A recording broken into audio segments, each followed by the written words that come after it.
प्यारे बच्चों, स्वागत है आप सभी का आपके अपने YouTube चैनल प्रतिज्ञा क्लासेज कुमैया में। दोस्तों, मैं हूं प्रिंस यादव और चलिए आज के इस वीडियो में आपको हम पढ़ाने वाले हैं बेसिक गणित। बेसिक गणित में सर आपको क्या पढ़ाने वाले हैं? तो बेसिक गणित में यही पढ़ाने वाले हैं जो कि आपको बोर्ड परीक्षा में रिपीट करता है। रिपीट क्या करता है? तो सर रिपीट करता है क्लास 10th वाले बच्चों के लिए प्रतिस्थापन विधि से समीकरण। हालांकि बहुत बच्चे जो है ना समीकरण को हल नहीं कर पाते हैं बोर्ड एग्जाम में, इसीलिए मैंने सोचा कि चलो भाई बच्चे लोग को डाउट जो है ना वो डाउट जो है इस वीडियो के माध्यम से क्लियर हो जाना चाहिए। तो मैंने सोचा कि चलिए एक वीडियो के माध्यम से बच्चे लोग को ये चीज दिया जाए ताकि अच्छे से सही मार्गदर्शन पे मैंने बच्चे और आगे बढ़े। ठीक है ना? तो चलिए प्यारे बच्चों, हम इस वीडियो को शुरू करते हैं। इससे पहले अगर मेरे चैनल पे आप अगर नए व्यूअर है तो चैनल को सब्सक्राइब करके वीडियो को लाइक भी कर दीजिएगा, और जब वीडियो पसंद आ जाएगा ना अंत में, तब आप अपने अपने दोस्त लोगों को भी इस वीडियो को शेयर कर दीजिएगा। ठीक है ना प्यारे बच्चों? और हाँ, एक बात और, अगर आप अभी तक हमारे पेड क्लास में नहीं जुड़े हैं तो आप इसी वक्त आप जाइए प्ले स्टोर पे और सर्च कीजिए प्रतिज्ञा क्लासेज एप्लीकेशन, और मेरा ऐप को डाउनलोड करके आप उसे रजिस्टर कर लीजिए और वहां पे आप जो है ना मेरे साथ पेड क्लास भी कर सकते हैं। Otherwise WhatsApp group, Telegram group में अगर आप जुड़ना चाहते हैं तो नीचे डिस्क्रिप्शन को चेक कर लीजिए, वहां पे लिंक अवेलेबल है। ठीक है ना प्यारे बच्चों? तो चलिए यहाँ पर एक समीकरण लिखा गया है कि निम्नलिखित रैखिक समीकरण युग्म का हल प्रतिस्थापन विधि से हल करें। ठीक है ना? तो प्यारे बच्चों, हमारे सामने कुछ प्रश्न है। 7x - 2y = 1 समीकरण 1, 3x + 4y = 15 यानी समीकरण 2। अब इसे क्या करना है सर? तो हमें इसे करना है प्रतिस्थापन विधि से हल। तो प्रतिस्थापन विधि से जब भी आप हल करोगे ना, तो जब बोर्ड एग्जाम में आप बैठे हुए रहोगे ना, तो जब समय की क्वेश्चंस को सोल्व करोगे तो वहां पे सबसे पहले हल या सोल्व या सॉल्यूशन लिखकर के डैश देना, क्योंकि यही नियम कहता है। ठीक है ना? तब जाके एग्जामिनर पूरा मार्क्स दे पाता है। ठीक है ना? तो हल लिख के मैंने डैश दे दिया। अब इसको सोल्व करते हैं। यहाँ पर सबसे पहले हम लोग लिखेंगे समीकरण 1 से। क्या प्यारे बच्चों? समीकरण 1 से, समीकरण 1 से पहले हम लोग हल करेंगे। ठीक है ना? अब देखिएगा प्यारे बच्चों, समीकरण 1 है क्या? जनाब ऊपर में थोड़ा सा ध्यान दीजिएगा। समीकरण 1 क्या है? 7x - 2y = 1 है। यहाँ पर लिख लेते हैं जनाब 7x माइनस में क्या प्यारे बच्चों? तो 2y और बराबर कितना है? 1 है। मैंने लिख लिया ना? हाँ सर, मैंने लिख लिया है। अब मैं इसमें क्या करता हूँ कि x का मान पहले निकाल लेता हूँ। तो देखिए 7x है ना, x का गुणांक में 7 है ना, तो गुणांक यानी कांस्टेंट जो 7 है उसको छोड़ के मैं वेरिएबल को लूंगा, यानी चर राशि को लूंगा। चर राशि क्या है? हमारा x है। तो x बराबर हम लिख सकते हैं क्या? तो ये प्यारे बच्चों 1 हो जाएगा, और ये माइनस में 2 है। जब इक्वल के उस पार भेजते हैं तो प्लस में हो जाता है चिन्ह। तो 1 प्लस क्या बचेगा प्यारे बच्चों? और 2y बचेगा। क्या बचेगा? 1 + 2y बचेगा। और ये कांस्टेंट जो हमारा x का गुणांक में जो 7 बचा था ना, ये आ जाएगा कहाँ? ये आ जाएगा भाग में। तो हम लोग को पता चल गया सर कि x का जो वैल्यू है वो कितना निकल गया सर? x का वैल्यू निकल गया 1 + 2y बट्टा में 7। अब ये x का मान कहाँ पे डालेंगे? तो समीकरण 2 में डालेंगे। आइए जनाब हम इधर लिखते हैं, थोड़ा सा आप ध्यान दीजिएगा। हम थोड़ा सा इधर लिखते हैं, लिखेंगे समीकरण 2 में, समीकरण 2 में x का मान देने पर, x का मान देने पर, x का मान देने पर, मेरे साथ साथ आप नोटबुक में जो है ना इसको नोट भी करते चलिएगा। समीकरण 2 में x का मान देने पर, अब समीकरण 2 क्या है जनाब? थोड़ा सा देख लेते हैं। 3x + 4y = 15, यही तो है समीकरण।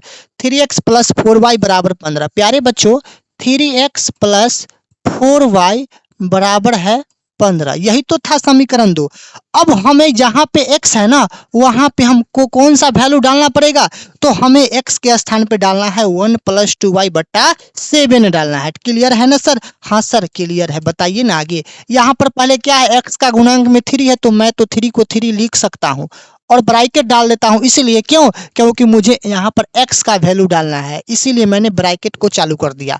अब देखिए प्यारे बच्चों, यहाँ पर देखिए x का मान है 1 + 2y बट्टा 7, 1 + 2y बट्टा 7, 1 + 2y बट्टा 7। प्यारे बच्चों 1 + 2y और बट्टा में क्या है 7 है, ब्रैकेट बंद।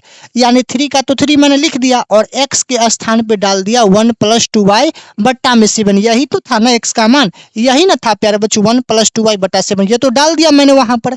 अब हम क्या करेंगे, बाकी जो दोनों संख्या लिखा हुआ है 4y = 15, इसको मैं ज्यों का त्यों नोट कर दूंगा।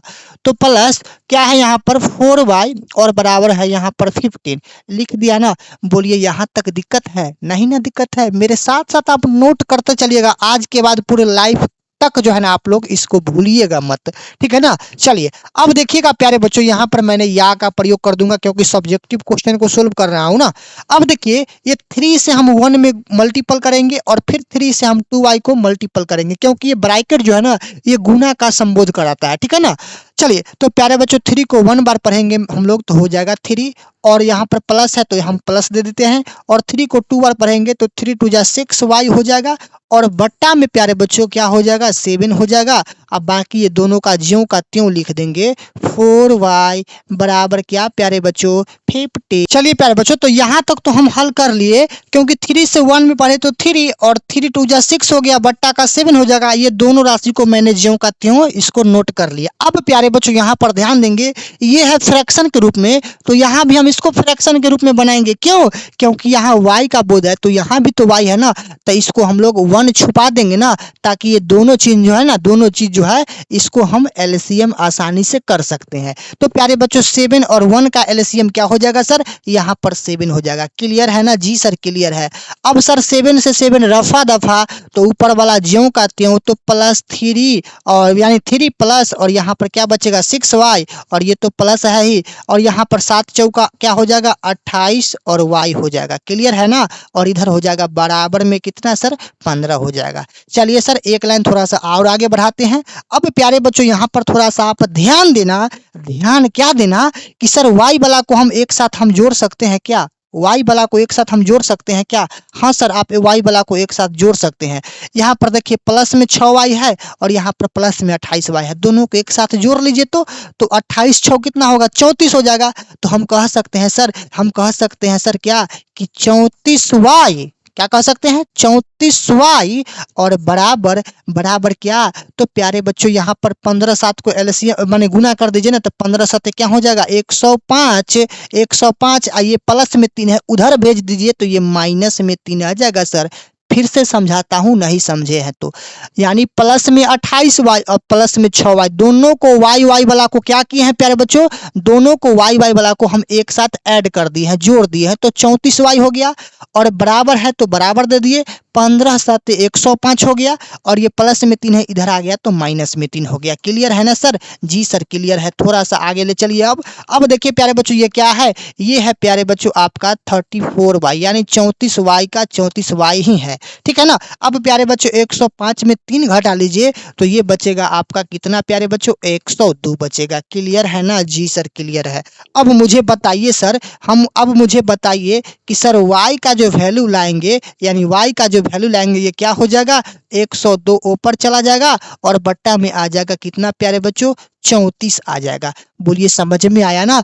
102/34 प्यारे बच्चों, इसको आप काट भी सकते हैं। अब इसको कैसे काटेंगे थोड़ा सा आप ध्यान दीजिएगा, थोड़ा सा आप मुझे यहाँ पर ध्यान दीजिएगा। देखिए ये चीज कटेगा, 2 से काटिए तो 17 दूना 34, और 2 से काटिए प्यारे बच्चों तो 51 दूना 102, ठीक है ना। और फिर ये कटेगा, ये चीज फिर कटेगा प्यारे बच्चों, ये चीज फिर कटेगा। देखिए यहाँ पर देखिए 17 तिहाई 51, यानी यहाँ पर y का जो वैल्यू निकला प्यारे बच्चों, y का जो वैल्यू निकला प्यारे बच्चों, y का वैल्यू कितना निकला, y का वैल्यू यहाँ पर 3 निकला, ठीक है ना। अब क्या करेंगे, ये y का जो मान आया है ना इसको समीकरण 3 में रख देंगे। कहाँ रखेंगे प्यारे बच्चों? समीकरण 3 में रखेंगे। अब समीकरण 3 क्या है, जो x का जो वैल्यू आया था प्यारे बच्चों, ये इसको मैंने कर देता हूँ इसको समीकरण 3, क्योंकि ये 3 है ना, जब 1 था ये 2 था, इसको 3 बना दिए थे x का वैल्यू जो निकाले थे। अब समीकरण x का जो मान आया है ना उसको डालेंगे समीकरण 3 में। अब यहाँ पर प्यारे बच्चों ये जो y का वैल्यू 3 लाए हैं इसको कहाँ डालेंगे, तो समीकरण 3 में डालेंगे। हम इधर लिख लेते हैं, हम इधर लिख लेते हैं कि समीकरण